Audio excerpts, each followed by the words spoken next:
امریکہ ایران اور کچھ دیگر ممالک کو اپنا دشمن نمبر 1 قرار دے رہا ہے،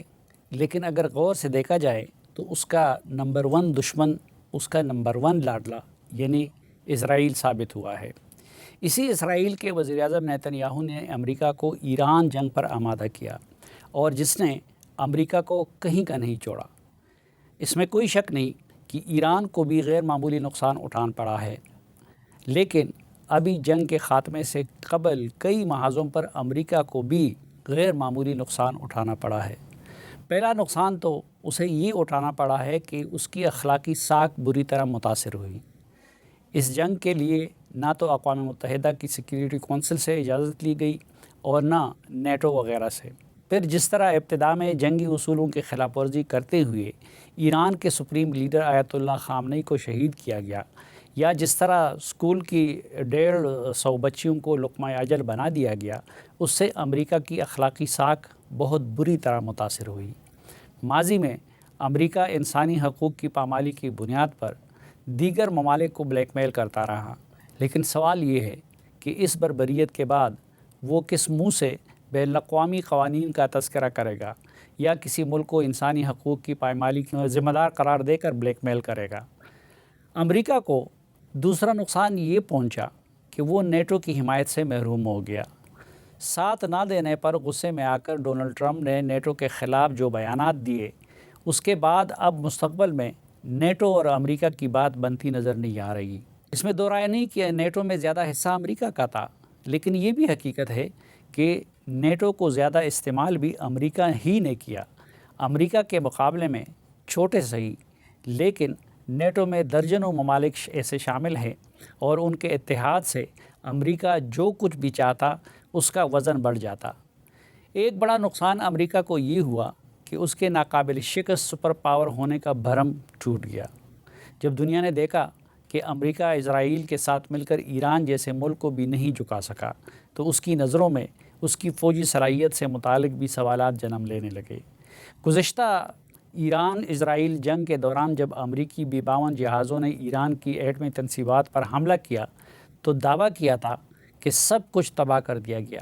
لیکن اب دوبارہ اسی افزودہ یورینیم کے پیچھے ایران پر حملہ آور ہوا۔ لیکن 1.5 ماہ کی جنگ کے باوجود ایران کو اس طرح کی ڈیل کے لیے بھی آمادہ نہ کر سکے جس طرح کی ڈیل ایران نے اوباما انتظامیہ کے ساتھ کی تھی۔ ایران جنگ سے امریکہ کو ایک بڑا نقصان یہ ہوا کہ اس نے اپنی سیکیورٹی کے لیے خلیجی ممالک کے اعتماد کو مجروح کیا۔ سعودی عرب، عمان، UAE، قطر، بحرین اور کویت نے اسی امید پر اپنے ملک میں امریکہ کو اڈے دیے ہوئے تھے کہ کسی بیرونی خطرے کی صورت میں امریکہ ان کا دفاع کرے گا، لیکن معاملہ الٹ ثابت ہوا۔ ایران نے اس بنیاد پر ان ممالک کو نشانہ بنانا شروع کیا کہ انہوں نے امریکہ کو اڈے کیوں دیے ہوئے ہیں۔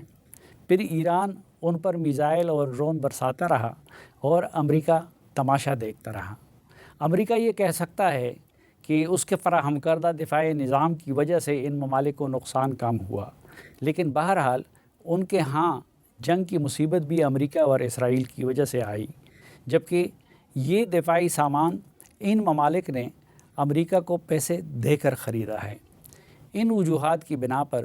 اب خلیجی ممالک اپنے دفاع کے لیے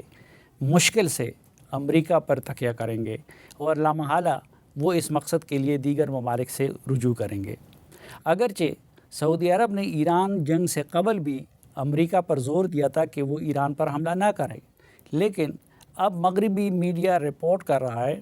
کہ پروجیکٹ فریڈم، جس کے تحت امریکہ نے دعویٰ کیا تھا کہ وہ سمندری جہازوں کو اپنی سیکیورٹی میں آبنائے ہرمز پار کرائے گا اور اس منصوبے پر عمل درآمد کی صورت میں جنگ بندی کے خاتمے کا امکان تھا، اس پر اگر ڈونلڈ ٹرمپ عمل درآمد نہ کروا سکا تو اس کی ایک وجہ پاکستان کی طرف سے اس کے خاتمے کا مطالبہ تھا، تو دوسری طرف محمد بن سلمان نے امریکہ کو اپنے اڈوں اور فضائی حدود کو استعمال کرنے سے منع کیا تھا۔ ایران جنگ کی وجہ سے ایک نقصان یوکرائن کو پہنچا۔ یورپ کی سیکیورٹی ترجیحات میں یوکرائن سر فہرست تھے اور ایران جنگ سے قبل امریکہ یورپ کے ساتھ مل کر اسے روس کے مقابلے میں مدد فراہم کر رہا تھا، لیکن ایران جنگ کی وجہ سے توجہ یوکرائن جنگ سے ہٹ گئی، جبکہ دوسری طرف امریکہ اور یورپ کے مابین جتنے فاصلے پیدا ہو گئے اس کے بعد یہ ممکن نظر نہیں آتا کہ ماضی کی طرح وہ ہم آہنگی کے ساتھ یوکرائن کی مدد کر سکیں گے۔ ایران جنگ کا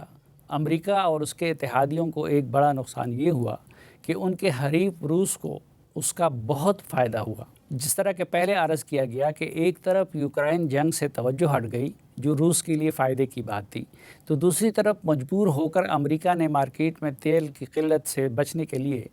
روس سے تیل کی درآمد کی اجازت دے دی۔ چنانچہ تیل مہنگا بھی ہو گیا تھا، اس لیے روس نے تیل بیچ کر خوب پیسے کمائے۔ ایران جنگ کا پوری دنیا کی معیشت کو بھی بہت بڑا نقصان پہنچا۔ یورپ اور ایشیائی ممالک میں تیل کی قیمتیں بڑھ جانے کی وجہ سے مہنگائی کے سیلاب آئے۔ امریکہ چونکہ تیل میں خود کفیل ہے اور اب اس نے وینزویلا کے تیل پر بھی قبضہ کر لیا ہے، اس لیے وہاں ایشیا اور یورپ جتنا فرق نہیں پڑا، لیکن پھر بھی وہاں مہنگائی کی شرح میں اضافہ ہوا۔ کورونا کے وبا کے بعد اس بڑے پیمانے پر ہونے والی کساد بازاری کے لیے پوری دنیا ڈونلڈ ٹرمپ کو ذمہ دار قرار دے رہی ہے۔ یہ تو خیر وہ نقصانات تھے جو دنیا اور امریکہ کو ایران جنگ کے نتیجے میں پہنچے، لیکن حقیقت یہ ہے کہ خود ڈونلڈ ٹرمپ کی ذات کو بھی اس جنگ کے نتیجے میں بہت نقصان پہنچا۔ انہوں نے اس دوران جو بیانات دیے اور جو ٹویٹس کیے، ان کی وجہ سے وہ ایک غیر سنجیدہ، جھوٹے، سفاک اور مسخرے کے طور پر مشہور ہوئے۔ یہ جنگ شروع دن سے مقبول جنگ نہیں تھی، جبکہ ٹرمپ نے کانگریس سے بھی منظوری نہیں لی تھی، لیکن وقت گزرنے کے ساتھ ساتھ وہ امریکہ میں مزید غیر مقبول ہوتی گئی اور اس کی وجہ سے ڈونلڈ ٹرمپ کی مقبولیت بھی بری طرح متاثر ہوئی۔ ناظرین، ایک مختصر سی بریک لیتے ہیں اور واپس آئیں گے تو آپ کو لے جائیں گے امریکہ اور وہاں پر موجود ایک دانشور سے بات کریں گے کہ ایران قضیے کا مستقبل کیا ہے، کیا امریکہ اور ایران کی ڈیل ہونے والی ہے یا کہ نہیں، معاملہ دوبارہ جنگ کی طرف جائے گا،